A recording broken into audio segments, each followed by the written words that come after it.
Hello guys, welcome back to another video of study with me.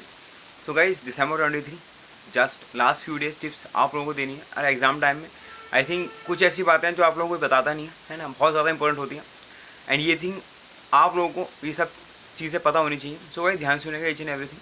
तो देखिए, जब भी हम एग्ज़ाम देने जाते हैं, ठीक है, और इस बार तो हमें क्वेश्चन पेपर पहले मिलेगा, ठीक है, 15 मिनट पहले.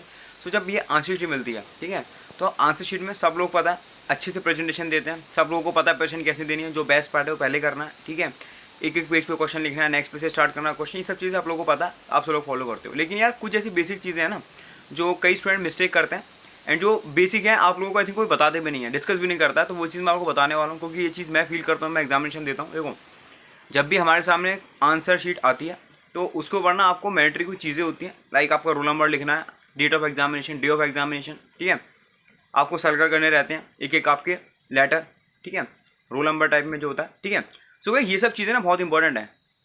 आप क्या करते हो, आप आंसर तो बहुत अच्छे से लिखते हो, लेकिन जो बेसिक चीज़ें होती है ना, जो मैंडेटरी चीज़ें हैं, जो फर्स्ट पे लिखा रहता है पेज पे कि आपको लिखना है रोल नंबर वगैरह, डेट लिखनी है, वर्ड्स में लिखना है रोल नंबर, तो उसे मिस्टेक कर देते हो. कहीं मैं रिसीव करता हूँ मैसेज स्टूडेंट से कि आंसर का अंदर तो पता नहीं है, अंदर को तो सब सही लिखा है, लेकिन जो मेन चीज़ है ना हमारा रहता है कि रिजल्ट आएगा कि नहीं आएगा, क्योंकि जो मैंडेटरी चीज़ है वो गलत लिख दिया है, रोल नंबर गलत लिख दिया है. क्योंकि देखो, रोल नंबर आपके पास एडमिट कार्ड होता है, रोल नंबर चाहे वर्ड्स में लिखना है, चाहे आपको रोल नंबर आपको याद नहीं है, याद भी हो ना, फ्री में बोलूँगा वेरीफाई करने के लिए कम से कम 2-3 बार वेरीफाई करो फिर लिखो, ठीक है. चाहे डेट ऑफ एग्जामिनेशन हो गया, डे ऑफ एग्जामिनेशन हो गया, तो ये सब चीज़ें नहीं लिखोगे ना तो दिक्कत आएगी, है ना. और लास्ट में एक चीज़ और तो बहुत ज़्यादा इंपॉर्टेंट है. सपोज कि आप ध्यान, जब लास्ट टाइम होने वाला था, इसके 10 मिनट 15 मिनट बचे होते हैं एग्जाम के, ठीक है, और उस लास्ट 3 आवर्स में जो आपके 15 मिनट बचे होते हैं, तो अगर आप एक्सेल शीट लेते हो तो वहाँ पे हर कोई भी जो टीचर होते हैं, इन्विजिलेटर होते हैं, वो आपसे बोलते हैं यार, थ्रेड देते हैं आपको, बोलते हैं आप लोग टाई अप कर लो इसको. लेकिन कई स्टूडेंट क्या करते हैं, ओवर स्मार्ट खेलते हैं, वो टाई अप ही नहीं करते हैं. तो गाइस ये चीज़ मत करना, प्लीज़ प्लीज़ मत करना, क्योंकि देखो आपका कंटेंट उसमें होगा कम से कम 10 मार्क्स का, 15 मार्क्स का, 20 मार्क्स का कुछ होगा. बाई चांस अगर आपने नहीं कर पाया उसको थ्रेड अच्छे से टाइप नहीं कर पाया थ्रेड से, ठीक है, और वो निकल गया, तो आपके 10-15 मार्क्स निकल जाएंगे, है ना. तो मैं बोलूँगा प्लीज़, इट्स अ रिक्वेस्ट, ठीक है, जब भी आप आंसर शीट लिखो, एक्सेल शीट ले रहे हो तो टाई अप कर लो, ठीक है.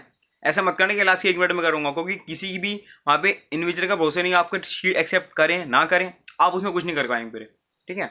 बाकी कॉपी चेकिंग आपकी कैसी होगी वो तो बात की बात है. अगर आपका जो कंटेंट है वही निकल जाता है, एक्सेल शीट आपकी निकल जाती है, उसको अच्छे से टाई अप कर देना, है ना. क्या एक शीट हो या 2 शीट लो, शीट लेते हो, लिखते हो, टाइप कर देना. ऐसा मत करना कि पूरे लिखे जा रहे हो, आपका टाइम भी नहीं बचा, फिर आपको प्रॉब्लम होती है फिर बाद में. क्योंकि मैंने कई स्टूडेंट को देखा है ऐसा एग्जाम हॉल में, क्योंकि पेपर आता है, आंसर शीट लेते हैं, एक्स्ट्रा लिखते हैं, लिखते चलाते हैं, क्योंकि लास्ट के 10-15 मिनट लेते हैं, एंड देन उसको उनको टाइम नहीं होता, वो सोचता है मैं और लिख लूँ. अच्छी बात है, लिखो, मगर पहले टाइप कर लो ना. तो वो चीज़ बहुत ज़रूरी है आप लोगों के लिए. एंड थिंग इज़ दैट कि यार देखो, थर्ड थिंग कि हमेशा मैं बोलता हूँ आप लोगों से, यार कुछ वॉल्यूशन होते हैं जो कई बार स्टूडेंट कर देते हैं, वो हम लोगों को नहीं करने हैं, है ना. लाइक कि यार आप क्या कर देते हो, आप अपने गॉड का नाम लिख देते हो वहाँ पे, ठीक है, लाइक 786 लिख दिया, ठीक है, ओम लिख दिया, ठीक है, या फिर अल्लाह लिख दिया, कुछ भी लिख दिया आपने, वो चीज़ अलाउड नहीं है हमारे एग्जामिनेशन में. तो please, it's a professional examination, बिल्कुल भी मत करना. एग्जाम के बाद आप लोगों के रिजल्ट से पहले नोटिफिकेशन आएगा, मैसेज आएंगे, मेल आएगा, ICS आएगा, वो आपसे बोलेंगे कि आपने वॉल्यूशन किया है, शो को नोटिस मिलेगा आपको. तो फिर आपको प्रॉब्लम आएगी, फिर आप मुझसे मैसेज करोगे. तो पहले से बताते रहो, कुछ भी ऐसी मिस्टेक मत करना, ठीक है. और बाकी सारी चीज़ें आप लोगों को पता ही होगा कि यार कौन कौन सी चीज़ें हम प्रेजेंटेशन देते हैं, ठीक है, प्रेजेंटेशन में अच्छे से देनी है.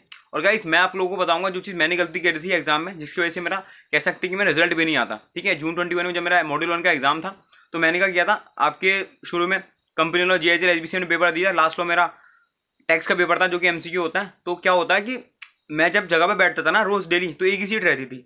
बट ऐसा हुआ टैक्स लॉ में ना, मेरी सीट ही चेंज हो गई, मतलब एक सीट आगे हो गई वो, ठीक है, चेंज हो गई. मुझे नहीं पता ऐसा क्यों हुआ, या होता होगा, फर्स्ट टाइम एग्जाम दिया था, पता नहीं था. तो मैंने क्या किया, मैं सेम सीट पे बैठता था रोज जाके, तो मैं वहीं बैठ गया जाके. लेकिन जब ऐसा हुआ कि मुझे पता चला ओमा शीट मिली, तो जो ओमा शीट मिली तो मेरी नहीं थी, और एक रोल नंबर आगे गई थी मेरे. तो जब ये बात पता चली तो काफ़ी इशू हुआ.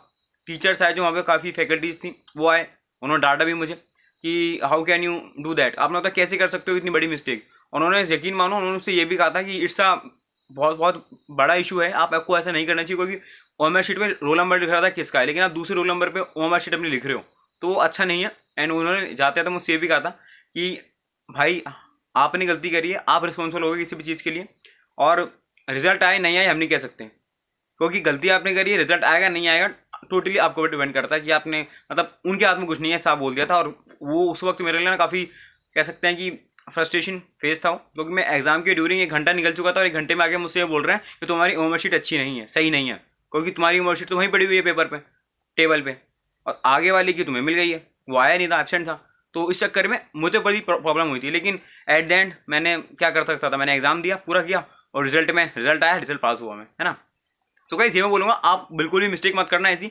जो सीट है पहले रोल नंबर लिखा रहता है सीट के ऊपर, वो रोल नंबर देख लेना जाते कि रोल नंबर आपका वो है या नहीं है। सबसे पहली बात देखो, एग्जाम में जाओगे, हॉल में जाओगे, रोल नंबर चेक करना आपको रोल नंबर वाली सीट है या नहीं है। दूसरा, आपको अगर एग्जाम आंसर शीट मिलती है तो फिल करोगे क्रेडेंशियल्स, जो भी इंपॉर्टेंट वहाँ पे मैंडेटरी चीज़ उसकी अच्छे से फिल करना, एडमिट कार्ड से बार बार चेक करना। मैं तो कम से कम 4 से 5 बार वेरीफाई कर लेता हूँ, फिर लिखता हूँ। रोल नंबर भी कुछ रट जाता है, पता चल जाता है रोल नंबर, फिर भी मैं बार बार चेक करता हूँ कौन सा डे है, कौन सा एग्जामिनेशन, डेट ऑफ एग्जामिनेशन कौन सी है, डे कौन सा है ना। उसके बाद थ्रेड्स वाली चीज़ बताता हूँ, बेसिक चीज़ कोई नहीं बताता आप लोगों को, ठीक है, कोई टीचर्स नहीं बताएगा, कोई स्टूडेंट नहीं बताएगा। ये चीज़ वही है जो बार बार किसी को एक्सपीरियंस करता है, जो पता रहती है कि यार क्या क्या एग्जाम होने टेंशन आती है, क्या क्या प्रॉब्लम्स आती है ना। तो थ्रेड से जरूर बांध लेना यार, ओवर स्मार्ट मत बनना कि मैं बाद में बांध लूंगा, 1 मिनट में बांध लूंगा, जैसी मिलती है बांध लेना, उसके बाद कर लेना। या मैं बोलूंगा पहले आप बढ़ लेना, जैसी कंप्लीट होती है फिर बांध लेना, ठीक है। बिल्कुल एट द एंड मत ले आना कि लास्ट के 1-2 मिनट में बांधूंगा मैं, बिल्कुल फ्री होकर बैठ जाना 1-2 मिनट में। और हाँ, जब भी आप आंसर एक कंप्लीट हो जाए तो उसके अंडरलाइन कर देना, हाईलाइट कर देना इंपॉर्टेंट केस लो को, इंपॉर्टेंट वर्ड्स को, ठीक है। और बाकी सारी चीज़ें, बहुत सारी चीज़ें बताता रहा हूँ आप लोगों को, ये इंपॉर्टेंट चीज़ थी, आई थिंक कि आप लोगों को सबको पता होना चाहिए, ठीक है। प्रेजेंटेशन में बहुत अच्छे से काम करना है आप लोगों को। और हाँ, सारी चीज़ें जो ले आते हैं बेसिक्स, लाइक वॉच तो ले जानी है, कैलकुलेटर हर पेपर में ले जाना है, ठीक है। और बेसिक जो आपने पढ़ा है रिवीजन करके जाना 100%। और एक चीज़ और यार, जब भी आप एग्जामिनेशन जाना, कॉन्फ्रेंस लेके जाना यार। कॉन्फ्रेंस नहीं लेके गए ना तो प्रॉब्लम हो जाएगी। आपने चाहे 50% सिलेबस किया, 70% किया है, लेकिन अपना माइंडसेट ऐसे रखना है, एग्जाम में जाने से पहले मुझे सब आता है, बाकी आपके पास कुछ कर नहीं सकती, 3 घंटे आप वहीं कुछ करना है, तो पूरा 100% पेपर कंप्लीट करके आना है, कॉन्फ्रेंस के साथ करके आना है, ठीक है। कोई अच्छा आता है आपको आंसर तो अच्छे प्रेजेंट करना है, हमेशा बोलता हूँ मैं, जो नहीं आता है ना उसको और अच्छे से प्रेजेंट करना है। वहाँ पे एग्जामिनर को पता नहीं लगे कि ये आपको अच्छे से आता था या नहीं आता था, प्रेजेंटेशन ऐसी देनी है आप लोगों को। बाकी all the very best guys यार, ठीक है। और बहुत सारी चीज़ें रहती हैं एग्जाम के रिगार्डिंग की टेंशन होती है, लेकिन अभी फिलहाल जो बहुत ज़्यादा मैंडेटरी चीज़ें थी मैंने आपको बता दिया। और मैं बोलूँगा जितने भी स्टूडेंट्स हैं वीडियो को देख रहे हैं, या जितने पहले एग्जाम दे चुके हैं, या जो क्वालिफाइड CS हो चुके हैं, ठीक है, अगर आपके जैसे मेरे केस में सीट वाला मैटर हुआ था, इशू हुआ था, तो ये मैंने आप लोगों को बता दिया, प्लीज़ मत करना। और अगर किसी के साथ ऐसा कुछ हुआ है, ठीक है, ऐसे लाइक कोई सिचुएशन हुई है जो आप लोगों को बताया मिस्टेक थी, अब नहीं करनी चाहिए, तो प्लीज़ कमेंट सेक्शन में बता देना, ताकि और स्टूडेंट को इससे हेल्प हो जाए कि यार ये मिस्टेक हमें नहीं करनी है, ठीक है। बहुत सारी चीज़ें होती हैं जो इंसान मतलब लाइक आप बॉटल ले जाते हो, ठीक है, तो ट्रांसपेरेंट बॉटल ले जाओ तो बेहतर रहेगा, है ना। लाइक आप पाउच ले जाओ तो ट्रांसपेरेंट ले जाओ, क्योंकि वहाँ पर अलाउड नहीं रहता। और कभी कभी ऐसा होता है कि आप ID कार्ड नहीं, मेरे स्टूडेंट थे, मैं एग्जाम सेंटर पे गया था अभी रिसेंटली जून 23 में, तो देयर वाज अ गर्ल जिसने एडमिट कार्ड उसके पास था लेकिन ID कार्ड नहीं था। तो यार उस वक्त ना उससे बहुत काफ़ी प्रॉब्लम हुई थी, मुझे नहीं पता बाद में क्या हुआ, जब मैं एंट्री कर रहा था तो उसको अलाउड नहीं कर रहे थे अंदर जाने के लिए। तो ID कार्ड जरूर लेके जाना है, एडमिट कार्ड लेके जाओ, हो सके तो आधार कार्ड लेके जाना, जैसे मैटर नहीं है, आप ID कार्ड और अपना एडमिट कार्ड लेके जाओ, दैट्स इनफ। और हाँ, ट्रांसपोर्ट लेके जाना, वाटर बॉटल भी ले जा रहे हो, और अगर आप पाउच ले जा रहे हो तो वो भी, ठीक है। बाकी फिर मैं बोलूँगा, ठीक है, कॉन्फ्रेंस लेके जाना है साथ में, ठीक है। और ओपन बुक एग्जामिनेशन वाले तो भाई मैं तो बोलूँगा जितना हो सके बेस्ट तरीके से मैंने बता चुका ऑलरेडी क्या क्या ले जाना है। उसके बाद एक क्वेश्चन नहीं आते तो आपको यहाँ पे। और guys last few days and गजब फोड़ देना, ठीक है। So guys all the best for the examination, मस्त तरीके से पढ़ता रहो, गजब तरीके से पढ़ता रहो, all the best for the examination guys. मिलते हैं next video, tata bye, see you later, all the best guys.